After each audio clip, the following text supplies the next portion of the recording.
Hey guys, it's Jess here with CFit Studio. I wanted to go over momentum. Momentum is a really useful tool to help overload the muscles and give you guys a chance to expand past the plateau, but it is often used incorrectly and a little earlier than it should be. So I'm gonna go over a couple, actually, hey Connie, come here.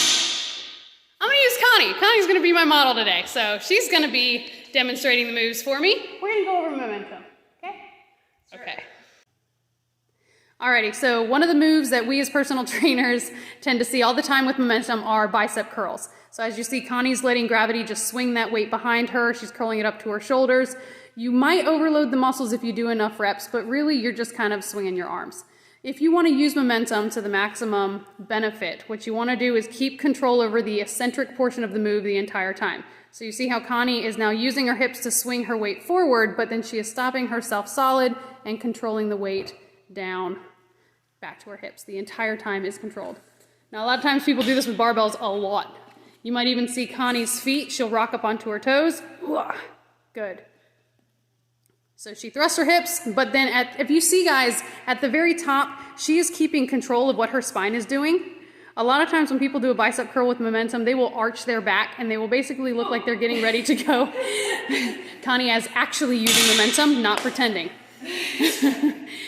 Alrighty.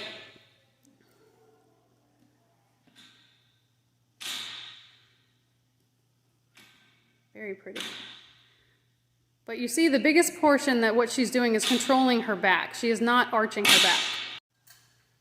All right, additionally, a lot of people use momentum on a lat pull down because it is a good way to strengthen their muscles in preparation for dominating a pull-up. So what you see Connie doing right now is what we see all the time when people are really trying to overload their lats. You can see Connie's lats working, but unfortunately so are her traps. She's rounding her shoulders in. It is not really doing her any good. All right, if you're going to use momentum here, you have to make sure that you retract your shoulders. Keep the shoulders in their pocket. You see, look at these beautiful muscles. So Connie is slowly controlling the bar back up, and then she's yanking it down, but then she's stopping herself against this imaginary wall. She's not letting herself round her shoulders. She's not leaning back. It is still her lats doing the move. She's just using a small little oomph at the very beginning of the move. The rest is controlled. I'll just try. Okay, so another way that we see momentum all the time is during a basic lat row. So Connie's going to demonstrate what we see all the time. You see she's losing the contraction of her shoulders. She's swinging her body back, so she feels like she's rowing. But look at her arms. She's not really bending it, right? She's not even getting a full 90 degrees. She's not using her lats at all. She's working her biceps, maybe a little bit her forearms. And now she's doing it beautifully. So now she's got momentum. But you see those muscles popping in her shoulders now that she's retracting her lats? You can not only see the muscles in her back, but you can see as her shoulders support the weight. Her arms are not going perfectly straight, so she's not straining her ligaments on the elbows. She's stopping herself short, so she's not leaning back. There's a very specific way to use momentum if you're going to benefit. And I'm getting sweaty. And she's getting sweaty. And rest. All right, so we have the lateral raise. This is another one that we trainers see a lot of momentum all the time. It basically looks like you're jerking around. Throwing your body all the way. You see Connie's arching her back, and if you see from the front, go ahead and do it. She's going to be shrugging her shoulders. She's got this beautiful long neck, and it disappears because she's using her traps. Now, all right, deltoids are a very small muscle. If you are going to use momentum, you have to do it properly. So she swings at the beginning of the move. Her muscles engage immediately. She's controlling the weight on the eccentric portion, which is basically the lengthening portion of the move when you're going back down to the start position. Very nice. And I'm going to show you from the side.